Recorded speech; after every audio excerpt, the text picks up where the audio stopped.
எத்தனை ஒன்று அதே நான் ஆடி ஆட்டோ காத்தாவே ஆடி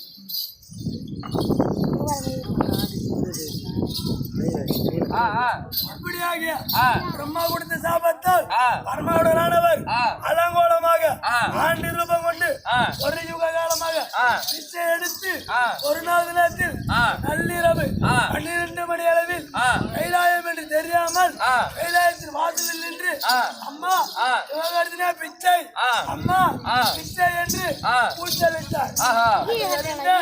உமா பார்வதி நமது கணவர் முதல் போல் தெரிகிறது என்று அரண்மனை விட்டு வெளியே வந்து பரமகடவுளை பார்த்தது.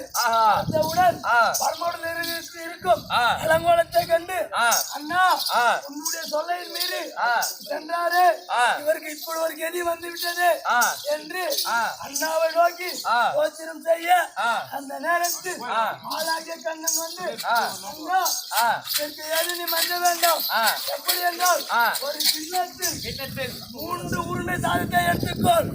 முதல் கையில் போடு, அவர் கையில் இருக்கக்கூடிய பிரம்மத்தை உண்டுவிடும். இரண்டாவது உருண்டையை அவர் கையில் கொடு, அதுவும் பிரம்மத்தை உண்டுவிடும். மூன்றாவது உருண்டையை ஊரில் இழுத்து விடு என்று தெரிவித்தார். பார்வதி இரண்டாவது உருண்டையும் கையில் கொடுத்தது, பிரம்மத்தை வாங்கி உண்டுவிட்டது. மூன்றாவது உருண்டையை பூமியில் இருந்தது, பூமியில் இருந்தவுடனே பிரம்மத்தியானது அருமகன் கையில் இருந்து இறங்கி அந்த நேரத்தில் அழகிய கண்ணன் அருமகனை பார்த்து மைத்துனா எதையாவது ஓடி ஒளிந்து கொள் என்று தாடை காமித்தார். அதை அறிந்த அருமகடவுள் ஓடி ஒளிந்து கொண்டார். ஆழத்தை உண்டிவிட்டு பிரம்மத்தியானது மேலிருந்து பார்த்தது. அந்த இடத்தில் அருமகடவுள் உடனே பிரம்மத்தியாகப்பட்டது. அழகிய கண்ணனை பார்த்து தொடங்கியது. அழகிய கண்ணனோ ஓட அதன் பின்னாடியே பிரம்மத்தையும் ஓடி கொண்டிருந்தது. அழகிய கண்ணனோ அப்பா இது என்னால் முடியாது, என்னை தொடராது, அதோ இருக்கிறாள் பார் என் தங்கை உமா பார்வதி, அவளை போல் பிடித்துக் கொள் என்று தெரிவித்தார். உடனே பிரம்மத்தியானது உமா பார்வதியை நோக்கி ஓடத் தொடங்கியது. உமா பார்வதியானது அகோர கோபம் கொண்டு அங்காத ரூபையாக பிரம்மத்தியை கையில் பிடித்து இடது காலால் பலி பூஜைகளை பிரம்மத்துக்கு கொடுத்து வருகிறது. இந்த கதை இப்படி இருக்க உமா பார்வதியானது பரமகடவுளை நோக்கி ஒரு யுக காலமாக எங்கு உணவு அருந்தினீர், எங்கு உண்டு என்று உமா பார்வதி பரமகடவுளை நோக்கி ஏதனை கேட்டு அவனு மட்டும் போயிட்டு வருவா. நான் வரல.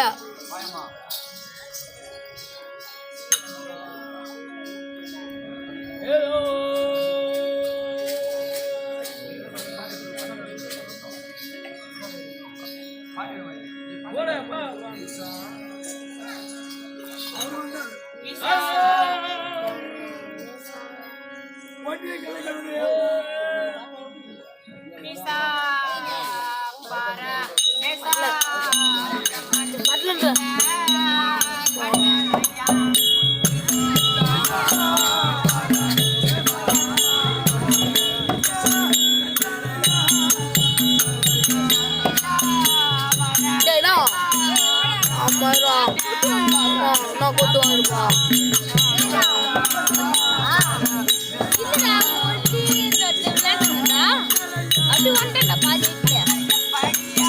அவனுக்கு மட்டும் அம்மா போனாங்க. ஆனா நானும் வரலப்பா, போயிட்டு வர்றேன்.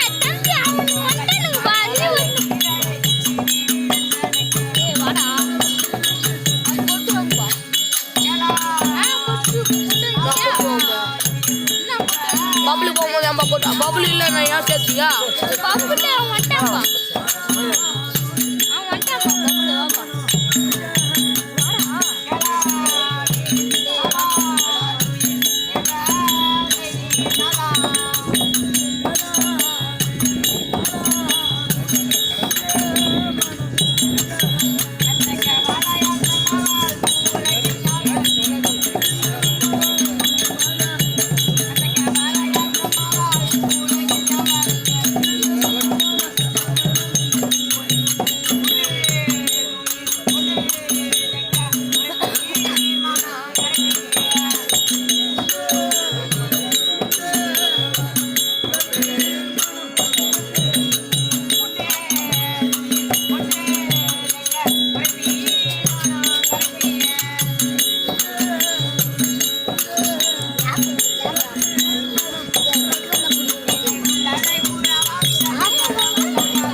பாப்பா நாம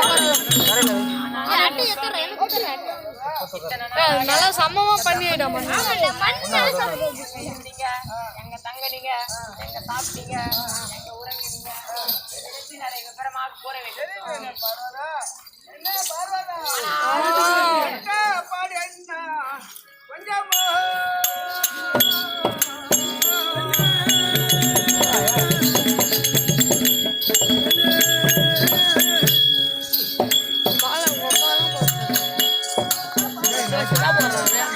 நாளைக்கு வேற மாலாக போடுவோம்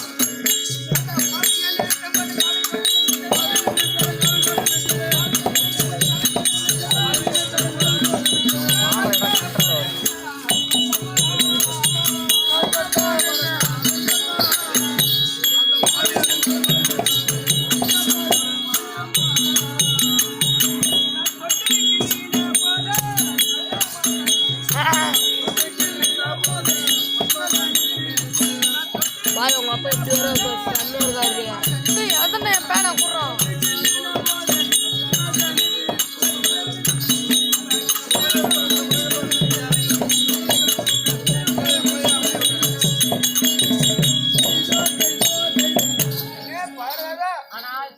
அந்த பெருமகிட்ட சிவன் சாபத்தில் நான் பட்டப்பாடும் கெட்ட கேடும் உன்னிடத்தில் நான் எப்படி சொல்லுவேன் பார்வதா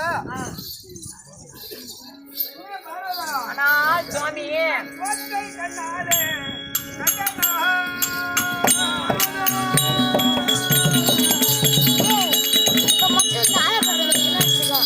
தாத்தா வாய்ப்பு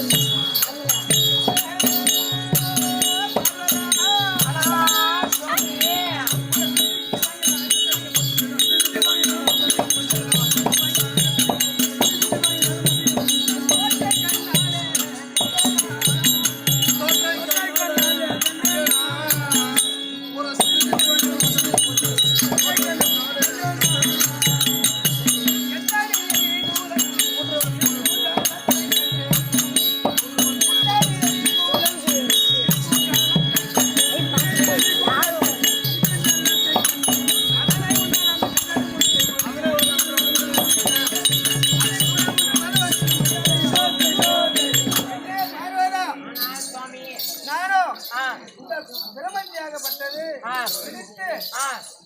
பசி பட்டினி என்பதற்காக அம்மா ஒரு பிச்சை எடுத்தாவது சாப்பிடலாம் என்று அம்மா பசி என்று சென்று அந்த ஓட்டில் கேட்டால் அவர் வந்து அந்த அன்னத்தை இடும் பொழுது என் தட்டில் விழுவதற்கு முன்னாடியே அந்த கபாலமாக பட்டது விழுகிறது. இதுதான் இப்படி போச்சு அப்படி என்று நினைத்து எங்கேயாவது ஒரு ஏரி குட்டியில ஜலமாவது இருந்தா அது ரெண்டு கையை அள்ளி நீர் அப்படி என்று நினைத்து இங்கிருந்து பார்த்தால் அந்த இடத்தில் குட்டியில் நீர் இருக்கும். ஆனால் நான் செல்வதற்கு முன்னால அந்த கபாலமாக்கப்பட்டது எனக்கு முன்பு சென்று அந்த நீரை கூட அறிந்து விட்டு எருமை எவ்வாறு கலக்க சென்றதோ அது தன்மை போல அது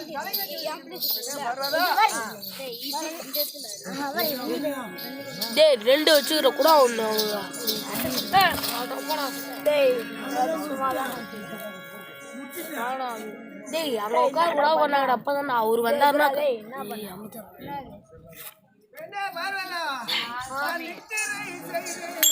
சாத்தி சாத்தி அவர் ஒரு ஆள் வருவாங்க பாரு அவங்க வருவாங்க அடிக்கடி அதான் பேரு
என்னுடைய குஞ்சியே வெடித்தது போல் இருக்கின்றது பார்வதா.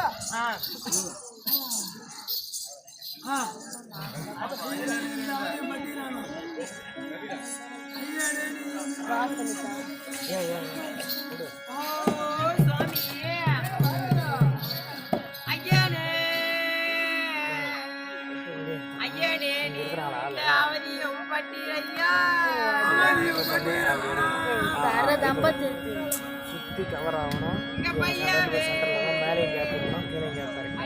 புரியுதா? அது மாதிரி தான் இருக்கும் எப்போ எடுத்தாலும். அப்போ தான் வீடியோ கேமரா மேன் இருக்கிற மாதிரி இருக்கும். அப்படி இருக்கும், மேலே பந்தல்லாம் இருக்கும். அதாவது இவங்க 2 பேரும் கரெக்டாக பாரு.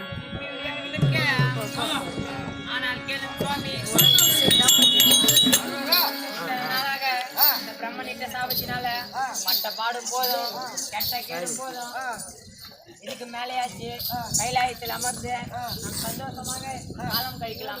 என்ன பண்றோம் சுவாமி?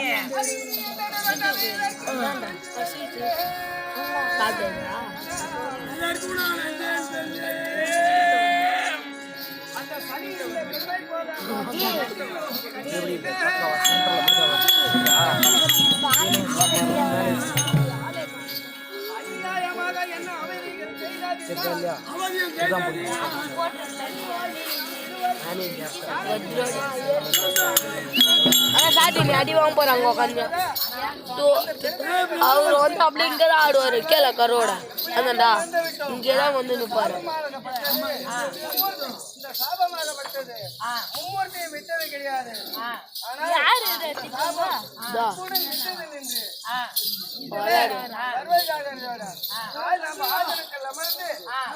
பக்தர்களுக்கு வரமளித்துக் கொண்டிருக்கிறார்.